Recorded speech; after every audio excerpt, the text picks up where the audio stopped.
Boa noite, alunos e alunas.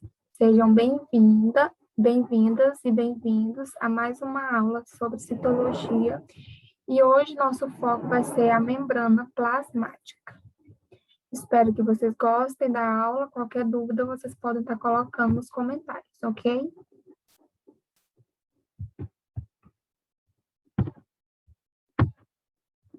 Membrana plasmática. A célula viva, ela é um compartimento microscópico isolado do ambiente por uma finíssima película, que é a membrana plasmática. E essa membrana plasmática, ela é constituída principalmente por fosfolipídios e proteínas. E essa membrana, ela possui uma permeabilidade seletiva, ou seja, ela controla o que entra e o que sai de dentro do interior da célula, mantendo assim um meio celular interno adequado às necessidades da célula. É a membrana plasmática que controla a entrada e a saída de substâncias da célula. Apesar dessa membrana ela ser muito fina, camada finíssima, só cerca de 7,5 nanômetros, essa membrana ela é extremamente complexa e ela também desempenha inúmeras funções. E os cientistas, eles já descobriram, por exemplo, que os pigmeus africanos, não sei se vocês já ouviram falar, que eles são baixinhos, pequenininhos, que embora eles produzam a quantidade normal de hormônio de crescimento, eles continuam tendo baixa estatura devido a uma característica genética da população, que é a ausência nas membranas celulares de um tipo de proteína que ela é capaz de se combinar ao hormônio do crescimento.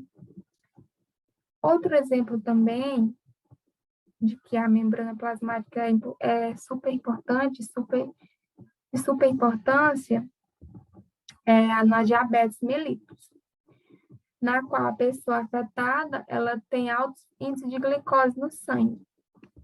Porém, no tipo mais comum de diabetes, como por exemplo, o tipo 2, as membranas celulares da pessoa diabética, elas possuem poucas proteínas receptoras para o hormônio insulina,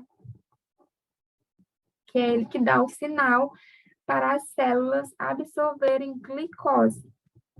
E na falta desses receptores dos hormônios, pouca glicose penetra na célula e o nível desse açúcar torna-se elevado no sangue, causando assim o quadro clínico do diabetes mellitus.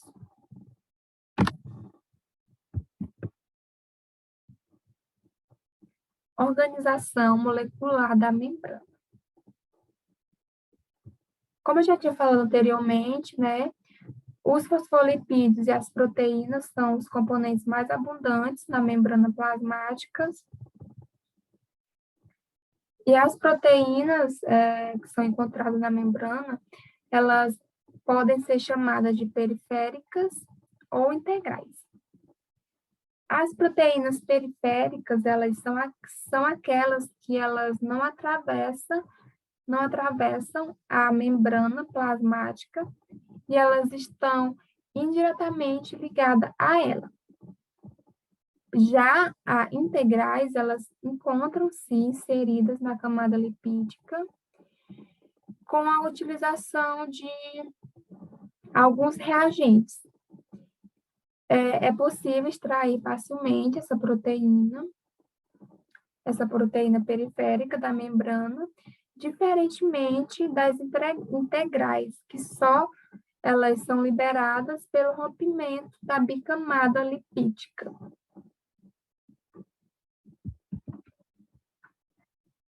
Modelo do mosaico fluido. O modelo do mosaico fluido, ele foi proposto em 1972 por Singer e Nicholson para explicar a estrutura da membrana plasmática. A membrana plasmática, ela apresenta constituições lipoproteicas, formadas por lipídios e proteínas. E, segundo esse modelo do mosaico fluido,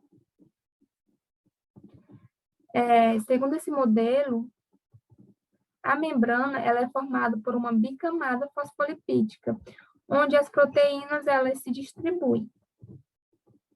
E os fosfolipídios, eles que formam a membrana, elas apresentam duas regiões distintas, que é uma cabeça polar, hidrofílica, ou seja, gosta de água, e uma cauda apolar, que é hidrofóbica, não gosta de água.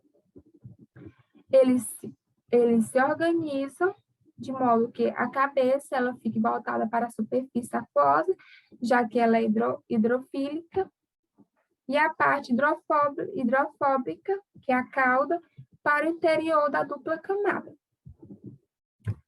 Esses fosfolipídios, eles mantêm-se em constante movimento, mas eles nunca perdem o contato uns com os outros. As proteínas, elas também se movem, conferindo assim um grande dinamismo a essa membrana. E graças a essa constante movimentação das proteínas e dos fosfolipídios, diferentes mosaicos vão surgindo. É por isso que ele recebeu esse nome de mosaico fluido. Olá, alunos e alunas. Agora a gente vai falar sobre as funções das proteínas aí na membrana plasmática. A membrana plasmática ela é composta por inúmeras proteínas com diversas funções. Já foram identificadas aí mais de 50 tipos de proteínas nas membranas celulares. E cada uma dessas proteínas elas tem uma função específica, tá? Algumas dessas proteínas, por exemplo, formam poros que vão permitir a passagem de moléculas de água, por exemplo, como aqui no canal de proteína, né? Pode permitir tanto a passagem de moléculas de água ou de íons, tá? Atravessarem a membrana. Outras proteínas elas vão capturar substâncias fora ou dentro da célula, transportando através da membrana e soltando do outro lado. Então, proteínas carreadoras, elas podem tanto pegar substâncias que estão tanto no meio intra, para colocar no meio extra, quanto pegar proteínas que estão no meio, ou substâncias que estão no meio extra, para colocar no meio intracelular, tá bom?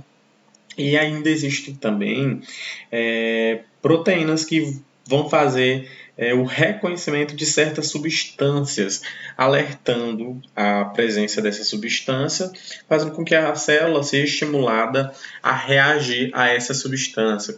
Na exemplo de temos as proteínas aí receptoras e proteínas de reconhecimento.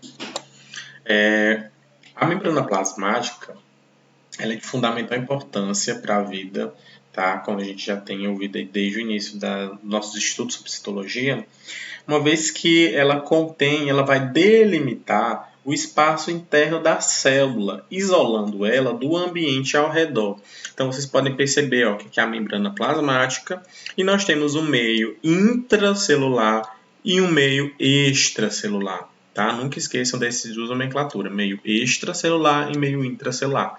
Então, a membrana plasmática isola a célula das substâncias que estão de fora, quanto as substâncias que estão de fora, quanto as substâncias que estão dentro dela. Tá?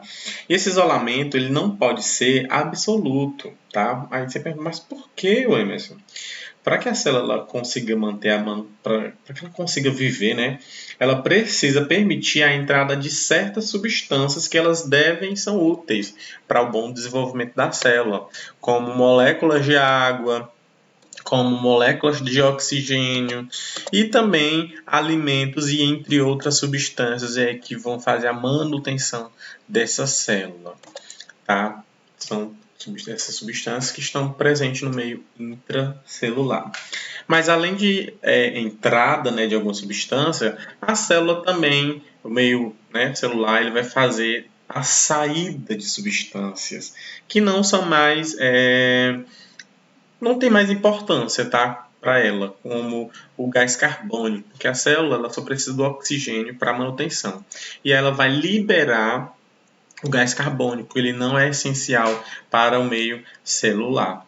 E temos também outras substâncias que fazem parte das excreções, né? A célula vai utilizar a substância e quando aquelas substâncias elas não forem mais essenciais, elas vão ser excretadas da célula, tá?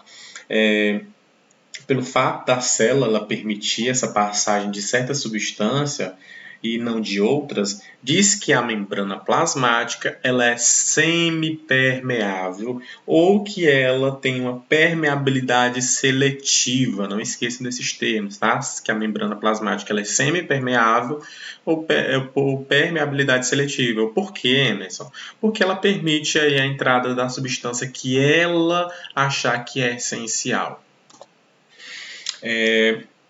Existem certas substâncias que elas podem atravessar a membrana e espontaneamente. Quando isso acontece espontaneamente, sem gasto de energia, chamamos esse transporte de transporte passivo.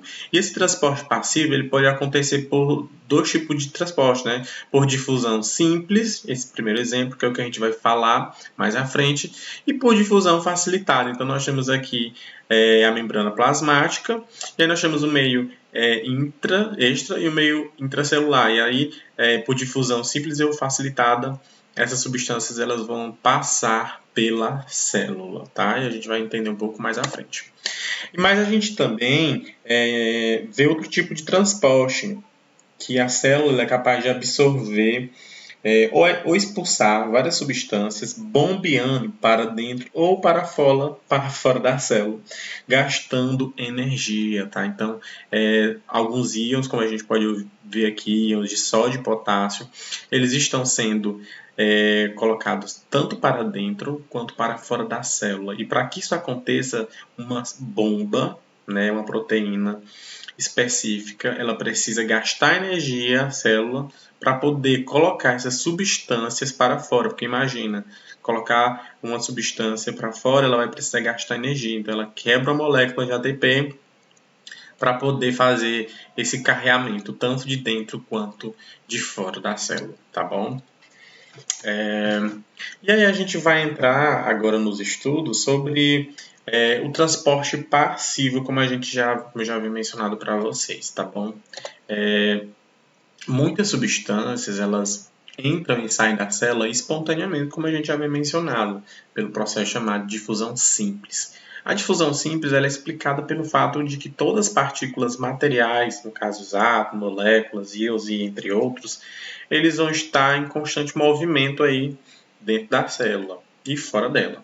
E devido a essa movimentação contínua e casual, as partículas elas tendem a se espalhar, né? Ou seja, elas vão se difundir. E essa difusão, ela sempre ocorrerá, né, da região em que as partículas estão mais concentradas, isto é, né, onde elas estão em mais quantidade, uma quantidade maior, para uma região em que a concentração é baixa, que a concentração é menor. Então, a célula vai difundir de uma região que está mais concentrada para um lugar de menos concentrado. E aí nós temos aqui o exemplo do leite, né? Quando uma gota de leite ela é colocada numa xícara de café, as partículas desculpa, as partículas de leite elas vão se espalhar espontaneamente para as regiões em que a concentração dela é baixa, isto é, vai para ao redor do café. O mesmo vai ocorrer com as partículas de café, que vão invadir também as partículas de leite. E o resultado dessa difusão vai ser que as partículas de leite ficarão homogeneamente espalhadas entre as partículas também de café, igualando aí as concentração tanto de café quanto de leite. Há duas condições para que as partículas elas, de uma substância elas entrem ou saiam por difusão simples na célula. A primeira condição é que essa substância ela deve ser permeável à membrana. E a segunda condição é que deve haver diferença de concentração na substância dentro da célula. Tá? Então a gente vai entender um pouco falando sobre, né, como é que isso ocorre dentro da molécula sanguínea. O gás oxigênio nas nossas células ele vem por difusão simples. Quando elas vão estar sempre consumindo o oxigênio durante a respiração, obviamente, a concentração do gás ele vai ficar da célula sempre baixo, porque a célula vai estar consumindo ele. Por outro lado, do que banha a célula sanguínea, a ação de oxigênio vai ser sempre mais alta. Por motivo, o gás oxigênio é finalmente absorvido pelo sangue que passa pelo e como a membrana é permeável ao oxigênio, então o gás ele vai difundido de maneira simples, porque já que no meio intra tem pouco, no meio extra tem mais oxigênio, então a concentração que está em maior quantidade vai a quantidade do meio intra. E a gente também pode ir para o processo inverso, no caso, quando a gente está expelindo o gás tá? Que também é feito por difusão. A célula que vai estar produzindo o gás carbônico na respiração, o que acontece? A concentração do gás carbônico está sempre em maior quantidade, porque é o que está sempre produzindo durante a respiração. A da respiração, o final do oxigênio na célula vai ser a produção de gás carbônico, então ele vai estar sempre em maior quantidade na célula.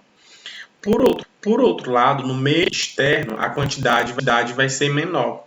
Por isso, o gás carbônico difundir da célula para a corrente. Tá? Então, quando isso acontece, né, quando ele passa pelos pulmões, as moléculas do gás ele vai difundir para o ar eliminando o gás carbônico do corpo. Tá? Assim como quando aqui no sanguíneo tem mais gás oxigênio dentro da célula, tem menos porque a célula está assim, consumindo oxigênio, vai passar oxigênio para o meio intra que está em quantidade. E aí vai acontecer o processo inverso carbônico. O gás carbônico dentro da célula, pontinhos azuis vão estar em maior quantidade.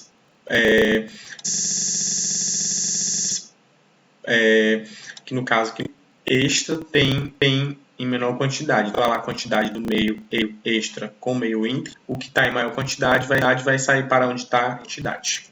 E assim a gente finaliza a aula de hoje. E essas são as referências da aula de hoje.